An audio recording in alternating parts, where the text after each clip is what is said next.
Hey everybody, and welcome back to the channel. My name is Graham, and this is the Jedi Knights Watch, and today we're doing another Hot Toys figure unboxing and review. This is going to be Spider-Man 2099 from Across the Spider-Verse. This movie and then Into the Spider-Verse are my favorite Spider-Man movies around. I love these movies, my kids love them, it's fun to watch as a family.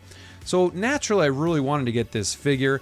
Upon release, I almost missed out because I did not pre-order this, and he started selling out like right away.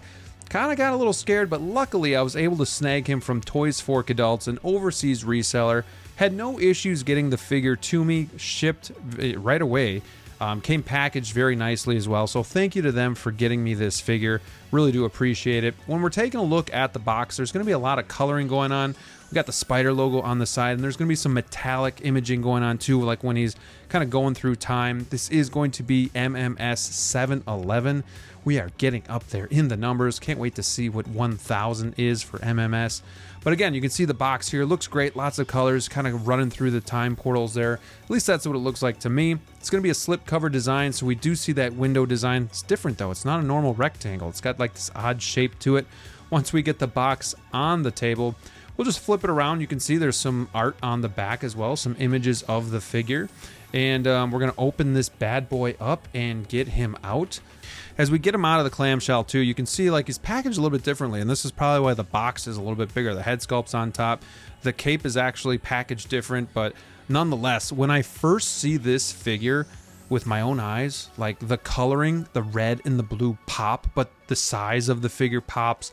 The detail in the suit looks amazing. I just really cannot wait to get this figure out and talk about him. So let's get him out. But first, you know, we got to start with the base and the accessories, and we're going to do something a little bit different. We're going to leave the accessories in the box. I mean, we'll take a little bit of it out. I'm just not going to talk about every little thing in super detail because other reviewers have done that already, so I'm not going to do that. But here's the base. The spider logo has a nice shine to it, and then the rest is going to be like a matte finish, and it does say Spider-Man 2099 on the front. It does come with a dynamic pole and then a waist grabber as well. I would caution you not to leave the waist grabber on a figure like this for a long period of time. It will damage the suit. It will press into it and then crease it. I wish they would have given us a crotch grabber as well. You know, I don't know how hard it is to do that, but it would have been a nice offering. Taking a look at the head sculpt, it looks really good. I'm super impressed with this. Look at the hair. You got the loose strands going there. Even just the hair on the back, the sculpted hair looks really good. It's a bit prickly, so I hope that doesn't affect the suit at all. Does have the single eye moving system there that you can see, and the eye color is like a lighter color, so they stand out. But then just the facial features are super chiseled. He looks really awesome. It's going to be hard not to use this head sculpt. And then we do have the futuristic spider webs. Starts with like a white, goes into a gradient of a yellow and then red, and then he's going to peg into the hands, and I'll show you how that happens. Kind of a cool piece of technology that they've used. So these little pieces just plug in, and it's super hard to get out of here, so I'm just gonna let you look. They plug into each of the hands, and we'll grab one of the hands and take a look, but there's this piece here that just pops right out, and then you can plug the other piece in, and then the webbing plugs right in, so it has like that hole there. So you can unpeg this, and I'm not sure if any other Spider-Man figures have done this. You'd have to ask our resident Spider-Man fan, Brick Artemis, if this is the first Spider-Man figure to do that or not. He would know, so have to ask him about that. But the gloves look great. I love the red on the inside and then the blue on the outside. We get another hand here, and it's like a claw, so he's got like a really sharp nails here too, where it looks really cool. They are pretty sharp. Just be careful. Again, you'd hate to break one of these off, but nonetheless, that looks really, really cool. And then we do have like these effects. They're red and blue that can go onto the hands. They're gonna like mount on the hands. I'm not gonna be using these or the webs, just not into the plasticky looks, but again, other reviewers have shown those in more detail, so you can check those videos out on YouTube as well. Something that I really do like though is like the time traveling like watch or bracelet. It looks really cool. This is a really cool accessory to add. It does open up, and there is some pretty good detail there too. Be careful, it's a bit stiff, like I wouldn't want to like snap it off or anything like that, so you know, just be careful with that. And then finally, we do have like the cardboard backdrop. Again, I'm not going to open it because once you do, it's just really hard to get back into the packaging, and this is just something that I'm never going to use, so sorry about that. Let's take all of the wrapping off of the figure. Let's get him onto the turntable and get our first look at Spider-Man 2099. There he is. Look at that suit. Look at the colors just bouncing off the screen. Look at those fins on the gauntlets. Gosh, I am nervous about those. We'll talk about those in a little bit, but the suit overall looks pretty amazing. I'm so glad that they didn't leave this as a plastic action figure that you can see all the joints. This looks super realistic. Look at all the intricate details there on the suit as well. And man, those fins are just ginormous. We're going to talk about that. I'm nervous though, because handling this figure with those fins is going to be a little bit of a challenge. But nonetheless, this thing looks seamless. It looks awesome. The proportions look great. In hand, he has really good heft, really good weight. But again, whenever I'm handling the figure, like I'm bumping into these fins, they're bending a little bit. Like it's hard to grab him and not hit them. And you know, they do have some wiggle, but I do worry that I'm going to break one of those off. So I'm trying to be super careful, but it's really hard to just grab this figure and not kind of hit those things. But again, taking a look at this suit, it looks great. You can see all the muscle definition. The proportions look really awesome. The suit itself is seamless, and it's got like this nice shine to it as well. You can see all the intricate details in the suit. The spider logo looks awesome. And then again, you see those fins, and they are very, very large. So again, be careful. Here's the back of the figure. It's got some more detail there, but look at all the intricate detail going on. The stitching looks nice. There's no, ugly stitching that I can see with my eye. So everything just looks super seamless, super good. We'll pose him in a little bit here, but he's got some of that toe articulation that we love to see with Spider-Man. I don't do articulation a lot, but I do want to see how this suit reacts when we bend him, and like just putting him into this pose, like it really pushes the suit into itself and like bunches up. It makes me so nervous because I would hate for it to rip, tear, stretch. There's gaps here where it's got nowhere to go, so I just really, really do worry about that. Look at this, like he's the body itself is really easy to pose. There's no restriction really, but the suit still bunches, and it's just something that I don't want to mess with. And I'd rather have it this way. I'm not complaining about this, and I'm not going to complain about it, because I would rather have this suit on the figure and not be able to pose him or keep him in museum pose and keep the suit fresh than having the plastic body with the joints exposed and it looking toyish. I'm in this for the most realistic figure possible. So the fact that they added this suit, I'm super happy with it.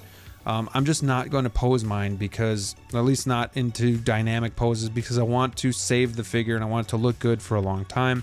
But in every single bend, you can just see this suit kind of bunching up on itself, and it doesn't feel good when you're moving them. Like there's a little restriction in the suit. Like the body itself, again, there's no problems posing it, but the suit itself is going to not look the best.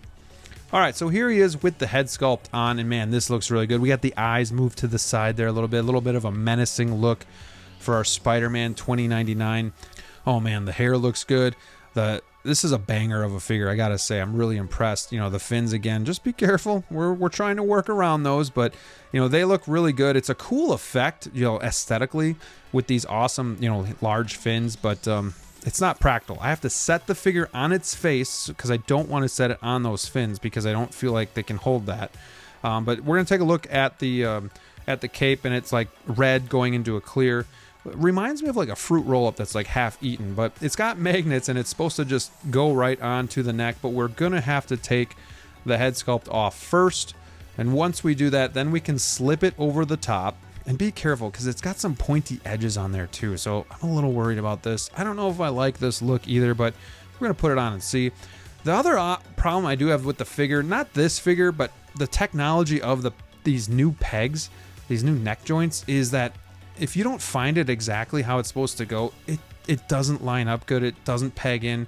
Once you find it, it pegs in really easily, but it's a nightmare. I don't know why I can't do it, but here he is with the head sculpt on, with the cape on. You can see it's kind of falling. Magnets aren't super tight, so it's kind of loose a little bit, and that worries me too, because it's shifting with those points. There's like suit here it's not up against the body, so I feel like it could puncture that suit, so be careful with that as well. All right, let's get him out here with some other figures and do a size comparison. We're going to start with Spider-Gwen, and he is towering over her. We're going to get Miles out here in a little bit. We're actually going to pose him with Miles, so we'll see him a little bit later. But Spider-Gwen looks awesome next to him. And let's get Iron Spider out here as well. This is my only other Spider-Man figure outside of Miles. So again, $20.99 is towering over him as well, but man, they look good together. And let's get him out here with another big figure, and it's going to be Thanos. Now, of course, $20.99 is on the stand, so there's a little bit of a difference there in size, but he's large, but of course Thanos still towers over him. All right, let's get him into some poses and talk about some of the things that I like about the figure and some things not so much. Starting with the things that I really like about the figure is the sheer size and weight of the body. It feels really good in hand. It doesn't feel cheap. It doesn't feel toyish. The suit pops with color. It looks great on the display, and we're going to see that in a little bit. I love this figure so much. The other thing that I really like is the fact that they went back and added the actual suit. This reminds me of like the Peacemaker prototype, where he had the jointed arms and everybody was very disappointed in it. A lot of people were passing, including myself. But when then they updated it, we were all like, okay, we're back in.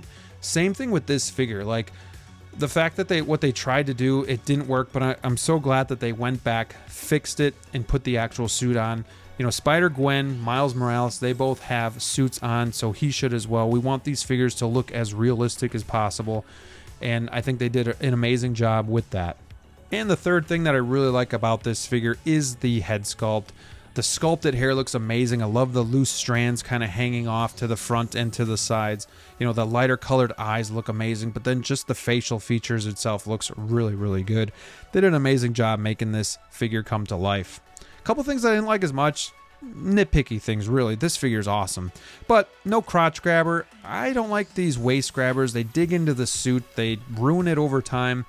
I get it, you need it with a dynamic stand, but could you also include a crotch grabber for those people like me that like the museum pose? Would be nice, but nonetheless.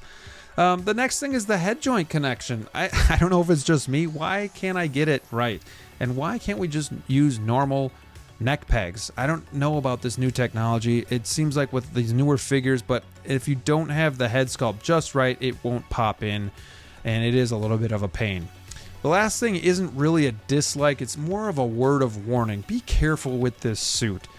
I'm so glad that they added it, but I'm not going to pose him in dynamic poses because I want the suit to last. So I just would caution you guys with that, with the fins. You know, please be careful when handling this figure. You know, that one time where you're not thinking about it, you're going to like bump into those fins or do something and they're going to break, and I would hate to see that. So just be careful when handling this figure. He needs a lot of love and care, but he looks amazing and he is so worth it. Let's take a look at where I'm going to display him with Miles and Gwen, and of course Spider-Ham. There he is in the mono.